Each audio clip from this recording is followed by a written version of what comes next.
Hi, this is Melly from Red House Music, and welcome to M.B.Talks, where we talk music business with the best in the industry. Today's guest is the head of new media at Tuff Gong Worldwide. Please welcome Zach Weinberg. Hey, how's it going? Everything good? How are you? I'm good, thanks.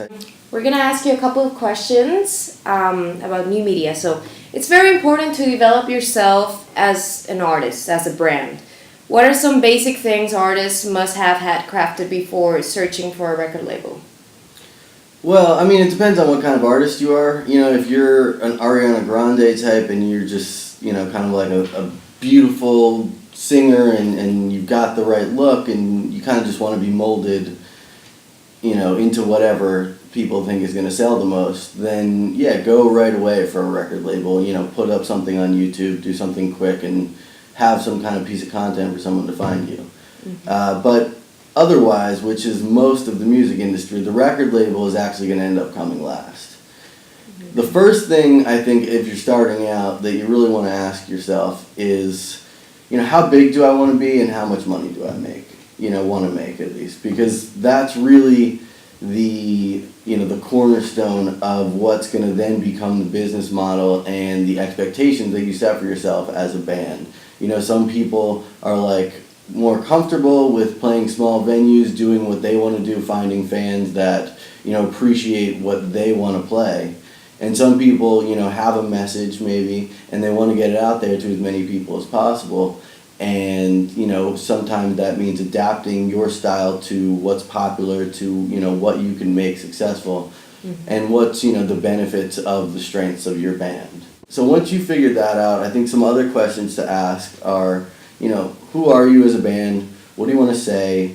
Who do you want to reach? What are those people listening to? Get that basic feel about, what the market is like and where you find yourself in it, and what, your brand is going to be as, like Fish. They have like a very distinct band. Metallica has a very distinct brand and fan base and all of that kind of stuff. And, it's good to figure that stuff out early because it'll help you make decisions moving forward.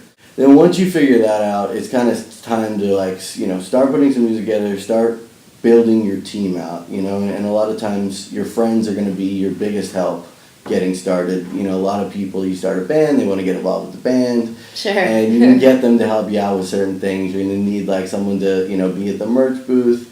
You're going to need someone to help you with your website and social media, and a few things here and there, photo, video, Photoshop, a few things. You can get some friends to help so you can build your little model on your own, because you're going to have to start out on your own. You can't wait for people to come in and give you those type of services.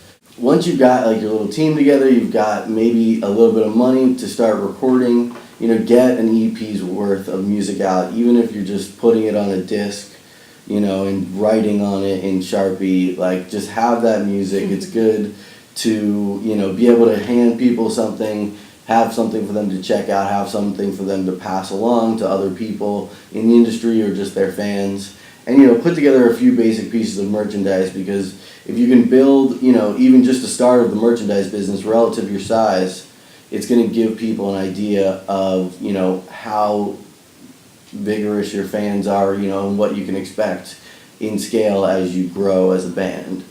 And then, you got to build an online community. You got to create some cool content, have some sort of something that makes people feel like they're part of an experience, because I think in today's world, music is reality TV, and the music is, the product that gets promoted by this show that you put on, that it includes what's going on in your life and what kind of cool, crazy stuff that you do, and, what kind of content you put out there that's not necessarily music, but maybe is music videos, whatever.